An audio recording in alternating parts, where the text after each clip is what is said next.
Amy Enger. Nice to meet all of you. Hello.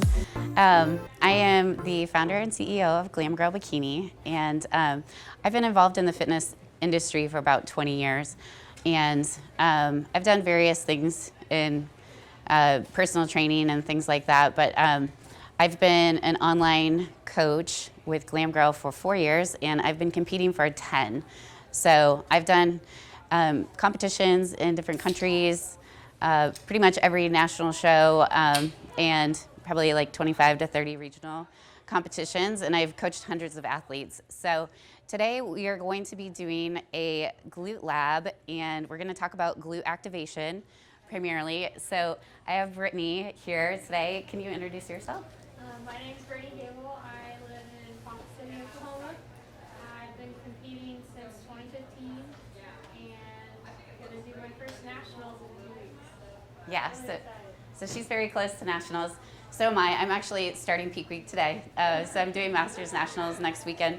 I have this EMG system here today to kind of show you the numbers. I'm a science nerd at heart, so I really like the data, and everything that we do at Glam Girl Bikini is very data driven. So we have a Fit 3D scanner that we measure our athletes' body symmetry and things like that. I'm also an NPC judge, so I know what the judges are looking for in terms of that, and so we like to make sure that we're getting our athletes that hourglass look, right? So that good glute deep V ham tie-in that everybody's wanting, the tiny waist, and then that hourglass figure with the rounded shoulders. So today we're gonna talk about glutes. Brittany has got the EMG on, so she'll do like a little, can you guys all see that? I just want to do a check here of the, if you can't, you can get in closer, just so that you can kind of see what the numbers actually show when we do some of these exercises. So as Brett Contreras has popularized the hip thrust as the most popular glute exercise out there, I think it's about 13 years old. We're gonna give you some comparisons of some quad dominant exercises, some hamstring dominant exercises, and then exercises that will isolate primarily your glute muscle. So the hip thrust is the king of all, and we're gonna show you the most optimal way to do that. So that's what we're gonna start with. I'm gonna have Brittany, first of all, get on, this is a booty sprout. So with the booty sprout, you want your hip thrust, where you're doing it, it should be 14 inches high if you are an average height female. Okay, if you're shorter, you're gonna want a 12-inch rise, and any higher than that is gonna not activate your glutes as optimally.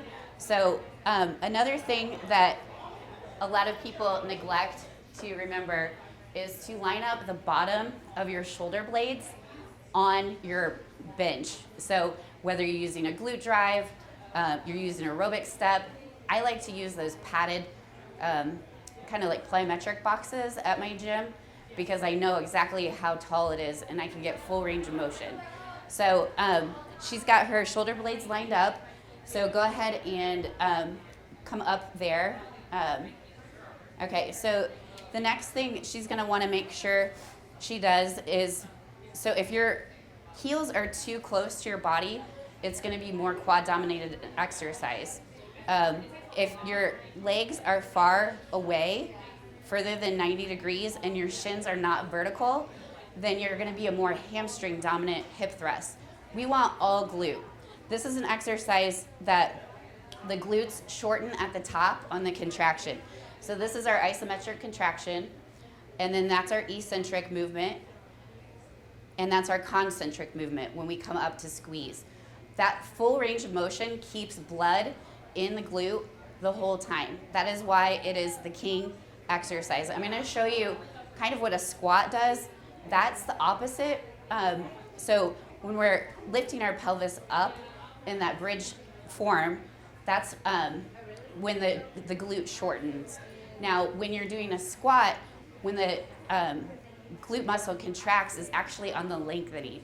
It's more of a quad dominant exercise. So down here is when the glute lengthens. That's the only time during a squat that the glute actually fires. So let's have Brittany go ahead and do a hip thrust for us. And I'm going to show you some ways to optimize this. So first, let's start with you not putting your shoulder blades in line. So kind of sliding.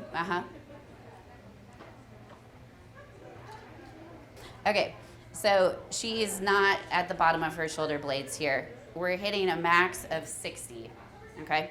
Now she's gonna line up her shoulder blades properly.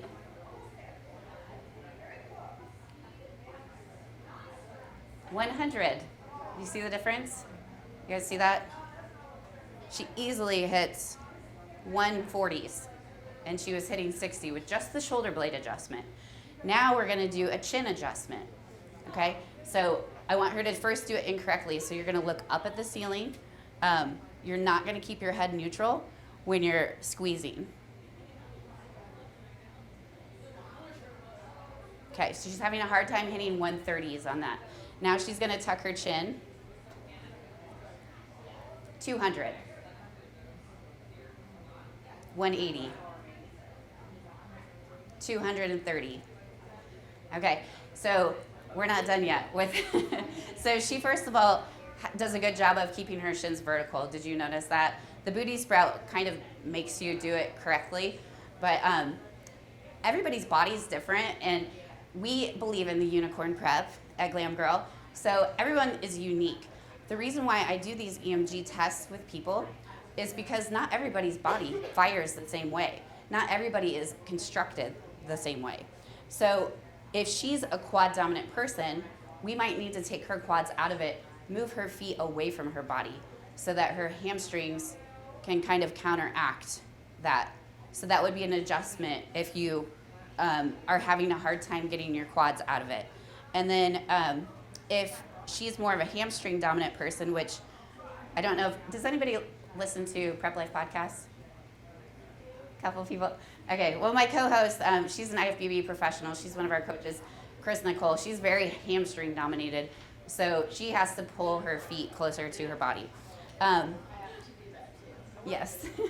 Okay, so we're gonna do a band now, and any exercise that you do, this will make it about 10 times better for glute activation. By having the band and the abduction, so you're pushing away, you're kind of abducting out and pressing that band to stretch, that keeps the glutes firing at all times. So even if you're doing a suboptimal exercise like a squat, if you add a band, and we'll show you the numbers, it will sometimes triple with certain athletes. So we're gonna watch here now what this does. So she's gonna keep the chin tuck, the shoulder blade in line, and then she's going to abduct out. So the first one, just contract with the band, but just keep it at constant tension. So keep it out. Yeah, just keep it out like the whole time. Keep your, and then make sure you lock out at the top. Okay, so we're hitting like 160 there. Okay, let's have you now lift your feet. So another basically like alteration that you can do for more glute activation is to lift the balls of your feet. That will take your quads out of it a little bit more as well. So you'll see greater glute activation there. So she's gonna lift toes up. We're hitting 200s, 220, yeah, upwards of 220s. So those are some things that you can do with your hip thrust to make it more optimal. Some other glute specific exercises. Let's have you come down to the blanket. So the glute bridge is very similar to the hip thrust. It's just a different angle that you can take. The issue with the glute bridge is that you want to make sure that you're not sliding back and you're not gripping too hard with your arms. So she's gonna put her palms flush with the ground, and then she's going to elevate up. Okay, so we're hitting like a 50 right now. All right, we're gonna add the band.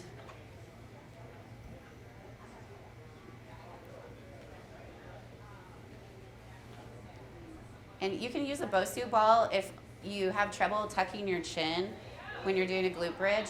I like to put the Bosu ball behind my head, just for the sake of this demonstration. We will have you, yeah, like this. So that will help you tuck the chin a little bit better. Go ahead and lift up. Seems like it's not turned on. Oh, there we go. We got a 70. Going cold again. Oh, there we go, 122. Okay, now lift your toes up for the other modification.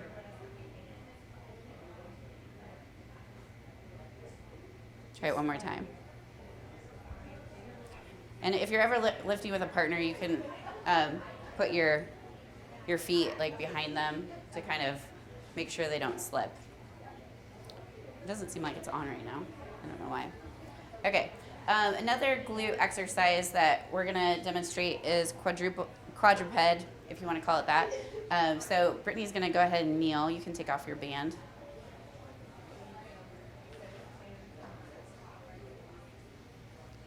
I don't know why it's not. Okay, there we go. I think it's good now. Yeah, we got it. Perfect. All right, so she's gonna kneel down on all fours. Are you okay with that? Floor. You can fold the blanket if you need to. Okay, so she's gonna make sure that she's bent at 90 degrees, and then go ahead and lift your heel to the ceiling. We get 300 on this one, so this is a really good exercise for Brittany. We should keep this one in mind. You can always add a band to this one to increase in intensity, but this is a great glute exercise. Anytime your knee is bent, that's when you're gonna get hip extension. Let's go ahead and demonstrate a kickback. How many of you have trouble in the gym with feeling burning in your lower back when you're doing kickbacks and not activating glutes? Okay, that means you're going too heavy. You need to lighten your load and go very, very light. Another thing that will help, go ahead and just hold on to the wall there. So if Brittany stays up tall and she doesn't lift too high, one of the key things is not overextending. So she's hitting like 200. So again, a really good exercise for you. Just for the sake of it, let's try it bent over. Those booty shorts are very tiny. Just like a kickback with chest parallel. All right. Still getting decent activation in the 200s. So really it's about comfort level and extension. So just make sure you're not overextending in that one. Another one that we're gonna do is an upright hip thrust. So you can do this several different ways. You can use a cable machine and basically do a sumo pull through and squeeze. We're gonna do a kneeling one. So basically you can have like a cable and pull through, or what I like to do is like a kneeling squat on a Smith machine. So you're gonna hip hinge in a kneeling squat, and then she's gonna squeeze at the top. And so we're hitting 160 on this. I'm guessing with the band that it's gonna be a little bit greater. But do you see how, like, for her, this isn't as optimal as like a kickback? So everybody's different. Yeah, because she's only hitting like 150s on this one. So really squeeze forward. Okay.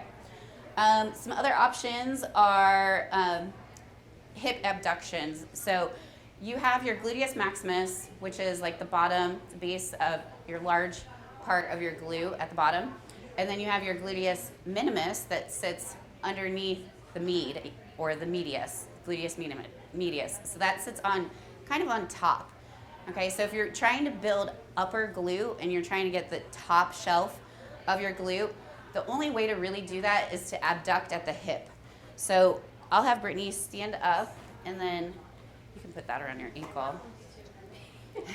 So an abduction machine is great for this. I would recommend kind of leaning forward and squeezing. You can hold on to something like over there. So a flexed foot is the optimal form for this. You want to really make sure that your foot is flexed so that you're feeling it right there in the glute med and minimus. So so we have it on her glute max. So did you see how it was only 50? It's because I don't have it on the top of her glute right now. But that's how you build the upper shelf of the glute, is by doing abduction work. So any questions so far on any of these things? Okay, let's move on to quad dominant exercises so you guys can kind of see the numbers. So let's do a squat without a band first, and then we'll add it in a second here. Okay. Go ahead and hit your squat. Oh, it's pretty good activation. Not bad. 100s. Yeah. Which is something else we'll talk about in a bit too. Okay, so she's hitting like 120, and then go ahead and put the band on. She does a good job of squeezing at the top. Yeah. Went up to 200 with the band. So bands are where it's at. More at the bottom too. Yeah, so the lengthening at the bottom is actually when the glute is contracting, and then when you're hip thrusting at the top, then it contracts again. So let's do a split squat just for the sake of it. Should I move this to the side so you can put your toe on it? Just so that you can go legs facing them. I'll hold your arm or something for balance. Yep, a split squat. Yep. Do I need to have this leg back? Yeah. You want? Okay. So she's gonna do a Bulgarian split squat. Actually, be this. Okay. Okay, so pretty decent. 100. Okay, still a quad dominant exercise. You want to hit like a 2 to a 300 when you're trying to activate glutes. Let's do a lunge. And so there's a variation of the lunge that you can do. Go ahead and just do a basic lunge for us. And then make sure you're at 90 degrees. Okay, so we're hitting like 90, 100 there. It's good. So curtsy lunges are optimal for that glute med and that upper glute. Since she doesn't have the sensor on it, we might not see as much glute contraction in that one. But she's getting 130s, which is good. And then you can also do this one with a band, and that will make it more optimal as well. Yeah, here's this.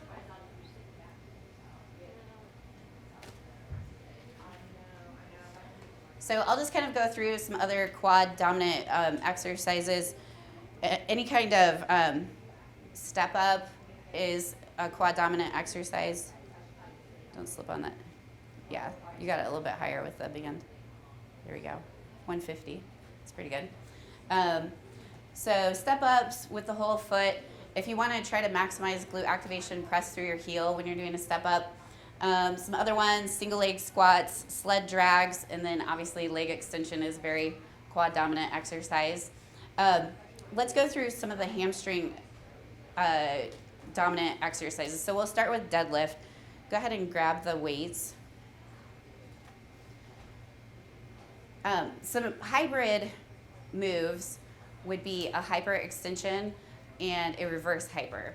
So if your legs are straight, think hamstring, Okay, remember on the hip thrust when I was saying if you want to make it more hamstring dominant and pull your quad out of it, straighten your leg a little bit further out. Anytime your legs are straight, especially like in an RDL, a traditional deadlift, you're gonna be more hamstring dominant. Now, you can always add the awesome band. And another tip and trick on a hyper, which is, it's like a half and half, half hamstring, half glute. What do we got here? 130, pretty good. Very good. And then you can go ahead and do a sumo deadlift as well. So you can take the band off for that because you won't be able to do it. So what number are you trying to get to, like over 150 or like what's ideal? Yeah, so around 200 or 300 are the best numbers that I've seen. So let's do a deadlift actually, so we're hinging with the sumo. Sumo deadlift? Yeah, sumo deadlift, toes out. So that's a sumo squat. Do Oh, deadlift. Prep brain. and then really hip hinge forward. There you go, 150. So again, if I had her sensor on her top of her glute, at her glute med, sumos are really good for the top of the glute because they get a lot of that abduction work. So that's another variation that you can use. Getting back to the hypers, we don't have a hyper here or a glute ham developer. We could probably have you do a Superman so they could kind of see. But when you're doing that form, when you turn toes out on a hyper machine, you're going to activate your glutes more. You need to round your back. There we go. Okay, so she's hitting 200s there. And does anybody know why? You notice something with her legs? Were they straight or were her knees a little bit bent? Bent, yeah. Anytime the knees are bent, that's when you get quad, remember? So this is a hybrid exercise. So if her legs are completely straight, which would be really hard to do in this situation. Whoop, my screen went blank. So if her legs were completely straight, what would she be isolating more? Hamstrings, very good. Okay, sorry, it was asleep and I was trying to make sure I saved your life. I didn't want you to fall. Okay, so we got 180. This is kind of an awkward situation to do it. Props to you, Brittany. We're gonna have to give her mad kudos for doing this. That was 120, that was good. Very nice. Yeah, that's hard to do on that one. Okay, some other different ones are good morning, which we can't really demonstrate that right now. You're basically gonna be doing the same movement as a deadlift, but having the barbell on your back, hinging at the waist. A kettlebell swing is more of a conditioning move, but it's a really great, like if you have HIIT training and you wanna still build your glutes, but you wanna get your cardio in, do kettlebell swings, because that motion, bringing it through, that's giving that hip hinge again. So you're gonna help with glutes there. And let's see here, straight leg bridges on a ball. So I brought my ball. How many of you have done like ball roll-ins for the hamstrings? Yeah, okay. So when we straighten them out, we're getting more hamstring work there. So you can see it's a pretty hamstring dominant exercise. The glute's not really firing, right? It's like a 10 for the glute because her legs are straight. Okay, so let's go into frog pumps since you're already down there. How many of you do a frog pump as part of your training? A lot of you? Okay. So something with frog pumps, and she does it automatically. I promise I didn't like even tell her this beforehand. But you want your back of your arm flush. So do you see how her triceps are flush and her hands are tucked here? As opposed to in a glute bridge where the arms are extended. So frog pumps, it's perfect just like that. You'll want to use a band, but you'll just have to really use like a light band. It always rolls on me, I feel like. But You'll definitely get more glute activation if you do that with the frog pump. I feel like elevated ones activate mine a lot better too. Yeah. So some other variations that you can do is you can put your feet up on like a Bosu, or you can do an aerobic step to get a little bit of elevation. And then, 200, 220s. So that's a good one for you. It's a very good exercise. When it comes to other variations, have any of you ever had problems like with an imbalanced side versus another, like where you have an injury and maybe one side of your muscles isn't as developed as the other? Okay, yeah, me too. I have one leg that's shorter than the other, so I always have to start with my right leg to let it catch up with the left. So some variations that you can do is a B stance, different types of hip thrusts with B stance. So Brittany will show you for that glute bridge. So she's starting with her right, and you want to do your weaker side first, especially when you have a load. So if you're putting the barbell on your hips and you're doing a hip thrust B stance style, you'll want to start with the weaker leg, and you'll want that one to pick the weight. And then from there, it might be easy for that other side at first until it catches up. So you'll want to keep that weight consistent with whichever side is weaker. And we saw on the scan that you actually evened out your legs. Now So they're back to. they're my closer. right one was smaller. Yeah. Now my left one is bigger. And you were My leading. right one's bigger now. Yeah. So she did like 3 months of that, and it already caught back up. So good deal. Okay. Let's talk about stretches for mobility. So a couple of different stretches that we can do here for hip mobility. If you have tight hip flexors, you're not going to be able to get full contraction on your hip thrust.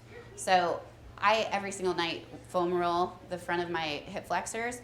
But some other stretches that you can do are child's pose. Can you demo that one? So really sit back into, right there. So this is really good for hip mobility. We can also do a deep lunge stretch. So she'll come up here and then really, get that psoas stretch. I like to do a psoas stretch elevated, like on a chair. I put my foot up here.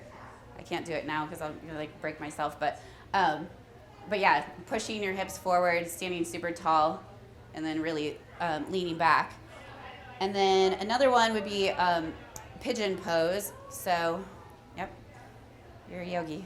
All right, so you can do it that way, or if you have a little bit more range of motion and more mobility, you can actually lay flat as well. And then the side of your legs would be laying flat as also. Another stretch that you can do is modified pigeon. So she's going to be on her back with that one. Yep, and then cross over and then pull in. And you can either hold there or you can pull in here. Good. Yep.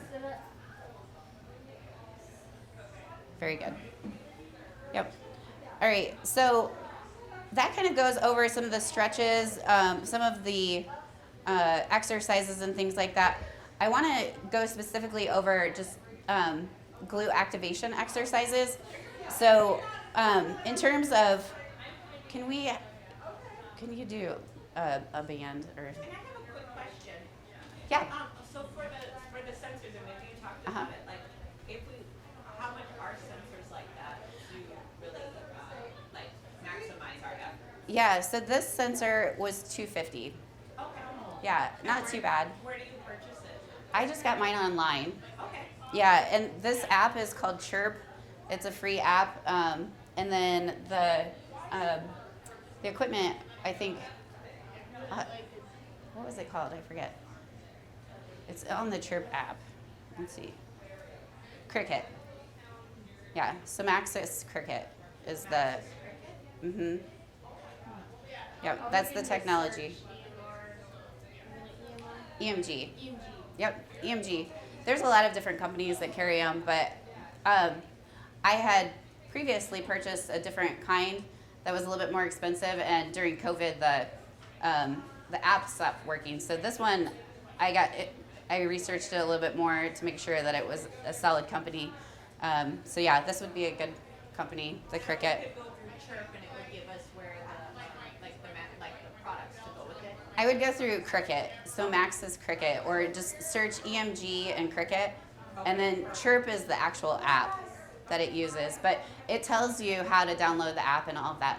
Good question. Perfect. Thank you so much. Yeah, no problem. Okay, so before you start any of your glute exercises, it's very important to activate your glutes first and to warm them up. So I know we're kind of doing this a little backwards in terms of I showed you all these exercises, and now we're going to go with what should be in the warm-up. So some different options. The first one we're going to do is banded sidewalks. So this will get your glute med and minimus, the top of the glute, are the banded sidewalks. And you want to go even on both sides, obviously. Another good, My heels too. And I would just make sure if you can feel it in your side hip, then if I go, I really try to step through my heels and not use the balls of my feet to feel. nice, okay. And then another one for the upper glute would be a monster walk. So it's kind of like a diagonal walk. Yeah, I should have moved that, sorry. Yep, good. And then you can do those backwards as well.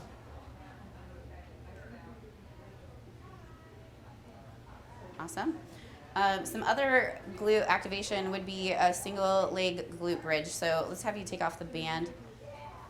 And I like to cross my feet over and just use body weight.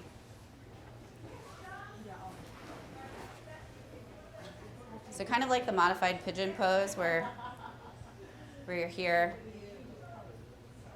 Yep, and then come all the way down, eccentric, and then concentric at the top. Gives a good stretch on the other. Yeah.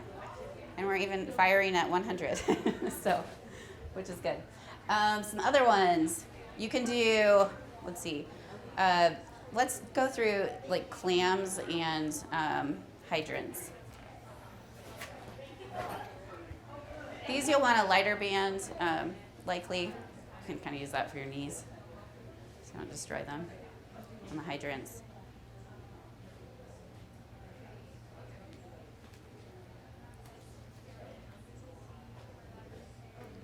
So hydrants on all fours, 90 degrees, and coming out. And then clams, you're on your side and opening up. Yeah. There, good.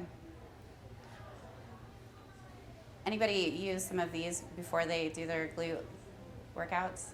Yeah, good, good. Okay, let's go over just kind of my 10 tips here for growing your glutes. So the first and number one is glute activation. So you can utilize some of these warm-up exercises. Should take you about 15 minutes. If you want, you can bring your core temperature up by doing a little treadmill walking for like 5 minutes. Then I personally, I get my heart rate a little bit elevated when I'm doing the sidewalks and the monster walks. Another thing you can do is you can sit on a bench and do some banded abduction. That's another way to activate the glutes. There. So spend at least 15 minutes. It's like sharpening the saw, okay? If you neglect the activation in the beginning, you're not gonna be able to get maximum growth in your workout if you're not utilizing that warm-up. And then with number two would be choose glute isolation exercises. So make sure that your programming includes a good variety of the glute exercises that we talked about, but then you don't want to completely neglect like the hamstring / quad, because there is some glute in there as well. So we're shaping the whole muscle. You want a good balance of everything. Mind muscle connection. How do you work on mind-muscle connection?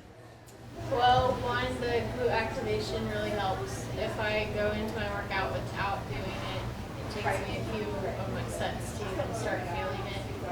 And then a lot of times you'll see me closing my eyes in the gym. As long as I'm doing something that's safe, like hip thrusts and stuff, I'll close my eyes, and I'm literally like channeling my mind to my butt.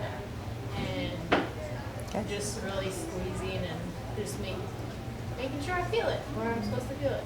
Yeah, does anybody else have a tip on mind-muscle connection? I touch my butt sometimes. That's a good one. Yeah. Yeah, If you I like it. slap it or something. Yeah. Yeah, If I can't and you feel feel, something else, yeah, it's you just like kind of, tapping it. I do that a lot with my kickbacks, making sure that I'm getting that glute meat. All right, we did number 3. Number 4 is eat enough calories. And so we all love food if we're bikini people, right? You need to make sure that when you're in a building season, you're in a surplus of calories so that you have the proper nutrients to fuel your body.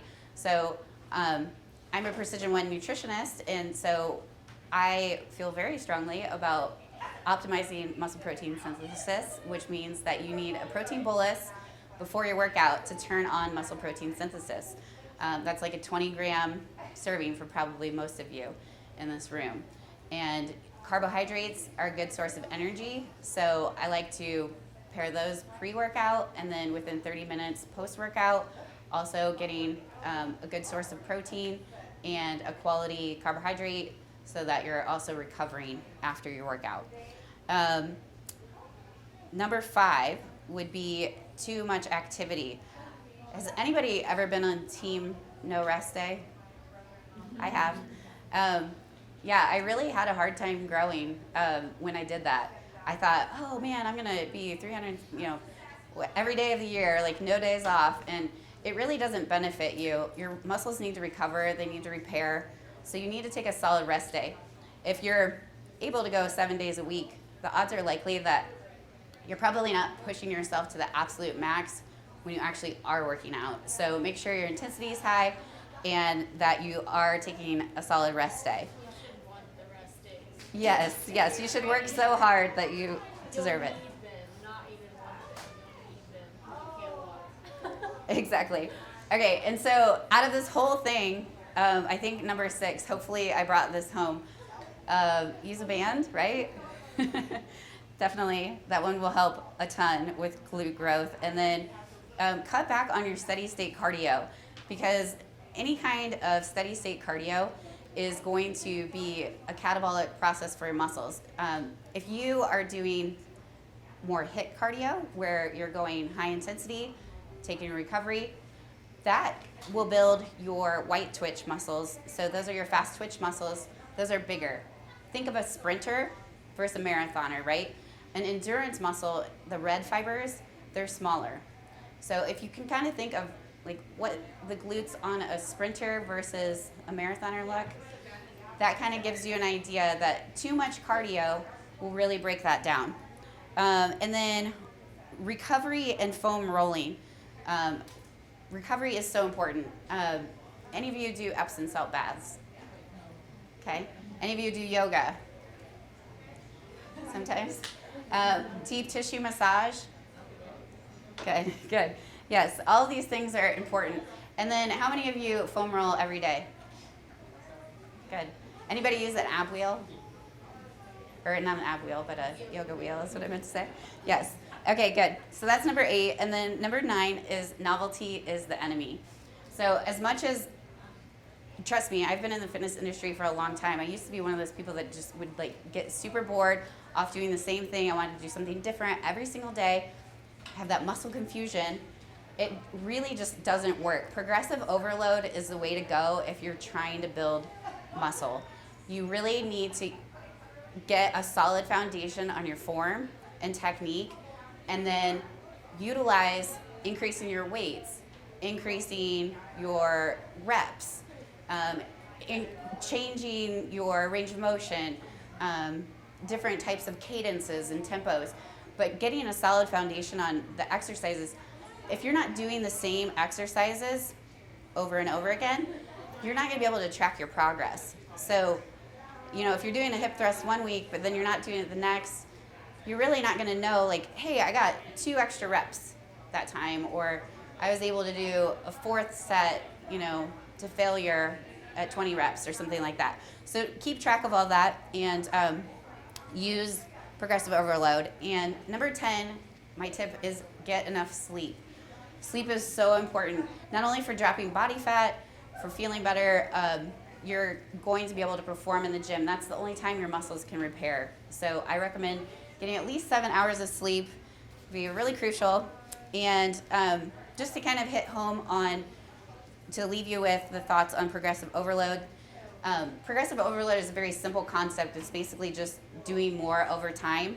So here are some different ways that I just have a list of ways that you can progressively overload. And you could essentially do the same lifting routine for months and months. I have my athletes do 3 phases in a progressive overload. So they're building off this same program essentially for 12 weeks. And then they can see their progress over that time. So some of the ways that in those mesocycles that we alter and tweak to see different stimuli would be lifting the same load but increasing the distance, so changing the range of motion. Lifting the same load and volume with better form, more control, less effort, so better efficiency. You guys, what were some things that you learned that would be more efficient for the hip thrust? Can anybody give me one? Tucking the chin. Good. What's another one?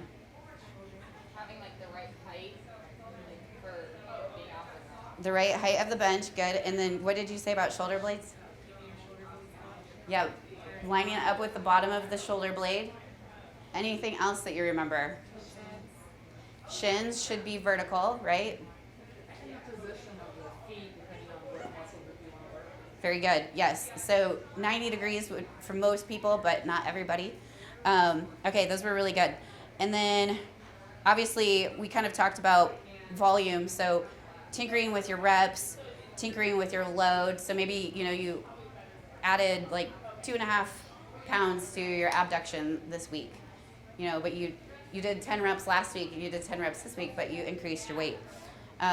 So heavier loads, intensity, and then speed and acceleration. So tempo. If you could do a hip thrust for me. So a lot of times I'll have athletes do like a 1 count and a hold in the concentric. So they'll hold there, isometric contraction for 1 second, and then go down for 3. So tempo work is really effective. If you've ever noticed the eccentric contraction on the way down, that can really make you sore if you use like a very slow and controlled cadence there. And then frequency throughout your week. So I recommend 3 days a week for glute training. I think that that's optimal. Some body types need less than that. Remember, it's a unicorn prep, so most people can benefit from 3 days of lower body training, but that's not for everybody. And then in terms of intensity and effort, so I give heart rate goals to my athletes a lot of times where not just in their, and so Brittany can tell you, what's your intensity right now? For steady state, I'm trying to get and stay at 150 Beats per minute on her heart rate. and then my hit cardio, I try to get up to 160, and then during my lifting, 140, 150. Yep. Yeah. So like a lower body day, I have athletes track their heart rate too, because a lot of times you'll go a little bit too slow or not as intense as you should be. So that's something to really watch, is your heart rate, and a way to track that. And it doesn't mean you have to be that way the whole time, because obviously you Right. rest and stuff. It's just when you're actually lifting, like take a look at your watch after you're done doing hip thrust to see how high it went up. Yep. And so that's all I've got on like some ways that you can kind of tinker around with progressive overload. Does anybody have questions for me before we head out? Yeah. Uh-huh. As far as leaning over or standing up straight, does it matter on which, whether you're trying to work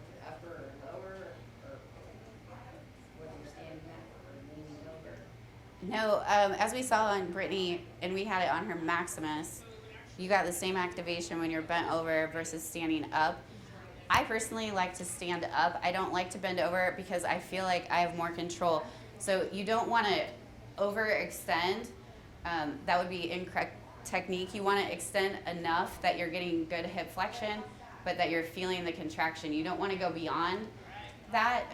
Then it becomes not as worthwhile of a movement. So I just personally find that when I stand up, I get less burning in my back, which again, it's a load thing too. So if you are getting that burning in the lower back and you're feeling it more in your back than your glute, then it's probably too heavy. But yeah, I think standing is the most optimal for getting proper movement. But it's all about your body, like what you feel comfortable with. Play around with how your back feels. Don't use your back. So like, I used to do them bent over, and I felt okay with them. But when I do them standing up, yeah, I feel more control. I feel more. I can squeeze it better, and my back doesn't hurt. So that's, I can do more and add more weight that way. Yeah, question. So, like leg day, Uh-huh. activates everything, right? What Right. do you recommend? Do you recommend doing quads first and then hamstring and then like doing right, or do you So it really depends on the athlete. For example, I'm going to pick on Becca back here. So we have been trying to build her legs since her last show. That was kind of some of the feedback. We just recently did a scan and she gained 3 inches on the legs.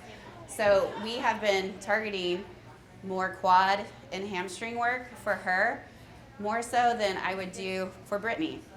I mean, look at Brittany's, her quads are crazy. So it's all about that look that we need to become a pro on stage. So some people need a little bit of development in their quads. Like I have baby quads. I'm very posterior dominant. So I incorporate quads once a week, and then I do like a hamstring focus day and a glute focus day to kind of answer your question. But I kind of need muscle all over.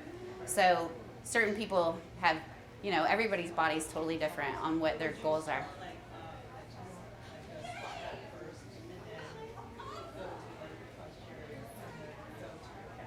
Okay, I see what you're saying. So you're saying compound movements, where do those go in the workout? So like if you're doing like a hamstring day, you would want to do your RDLs first, because that's a compound movement. It's using lots of different muscle groups for stability and form. And then your isolation exercises like your frog pumps, like things on the ground, or just like a single leg hamstring curl, those should land towards the end of your workout because they are isolating one group, if that makes sense. So like a squat should be in the beginning of any kind of compound movements. Hip thrust should be in the beginning.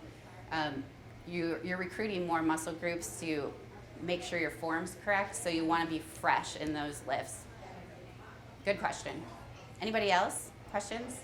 These were all really great questions. I know I'm a little bit over time too, so I want to... Okay. All right. Well, thank you for having me. Thank you all for attending. I really appreciate it. But yeah, so thank you for being our model. Let's give Brittany a big hand.